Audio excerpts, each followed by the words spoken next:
Hi everyone, today's Java interview question is how to create immutable class in Java. This is the one of the most frequently asked Java interview questions. First, let's understand what is an immutable class actually means. An immutable class is a class whose object's state can't be changed or modified after the object is created. A very common example is the string class. Once you create a string object, you can't modify that same object. Any modification is creates a new object. Now let's see how we create our own immutable class. Rules to create immutable class. Rule 1 is declares the class as final, so it can't be subclassed. Why? Because if another class extends it, it can override methods and change the behavior. So making the class as final, it prevents the inheritance. Simply remember, final class means no inheritance. For example, public final class employee. Next, rule 2 is make all fields private and final. Here, every instance variable should be private and final. Private means nobody can access it variables directly. Final means once a variable is assigned, it can't be reassigned. For example, private final int id, private final string name, private final date, joining date. Next, rule 3 is initialize all fields through a constructor. Here, since the fields are final, they must be initialized only once. That's why we initialize everything inside the constructor. Rule 4 is do not provide setter methods.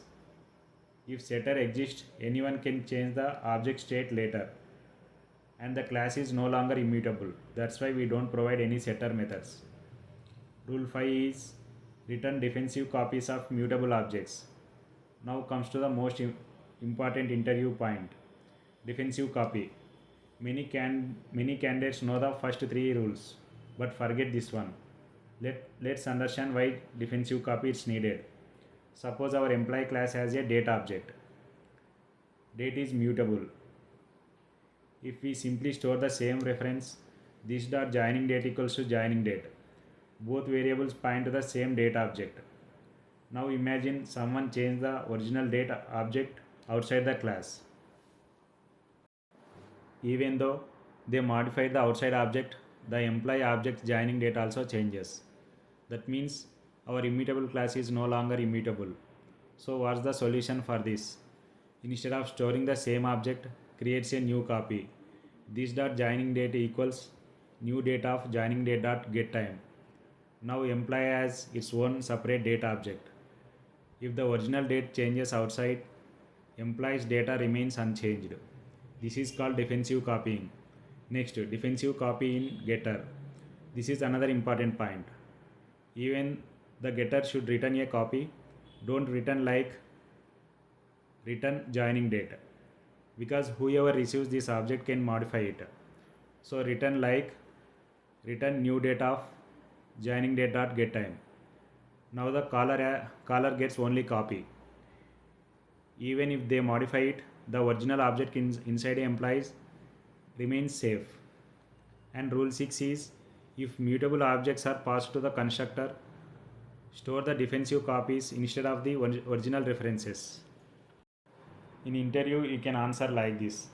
To create an immutable class in Java, we need to make sure that the object state can't be changed after it is created. We do this by following steps.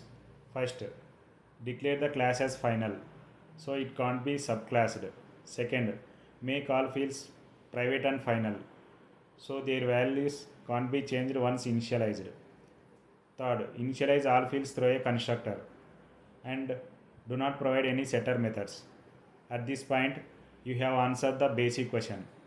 The interviewer may ask, what if class contains a data list? Or is this enough to make class is immutable?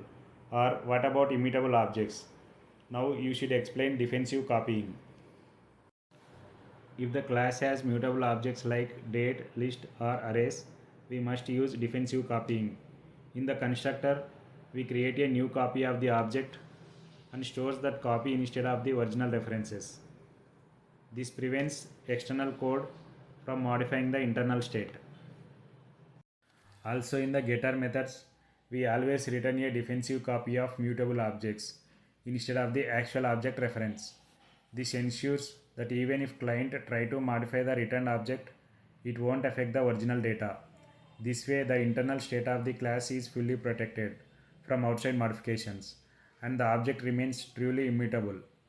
Example, if we pass a data object to the constructor without copying and any changes made to the data objects outside the class, it will also reflect inside the class also. And if you return the actual data object in the getter, the caller can modify it and change our object state also. By using defensive copies in both constructor and getter, we ensure immutability.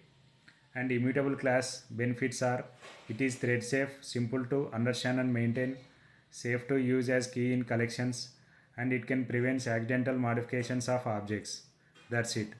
Please subscribe my YouTube channel and follow me on Instagram for more real-time Java full stack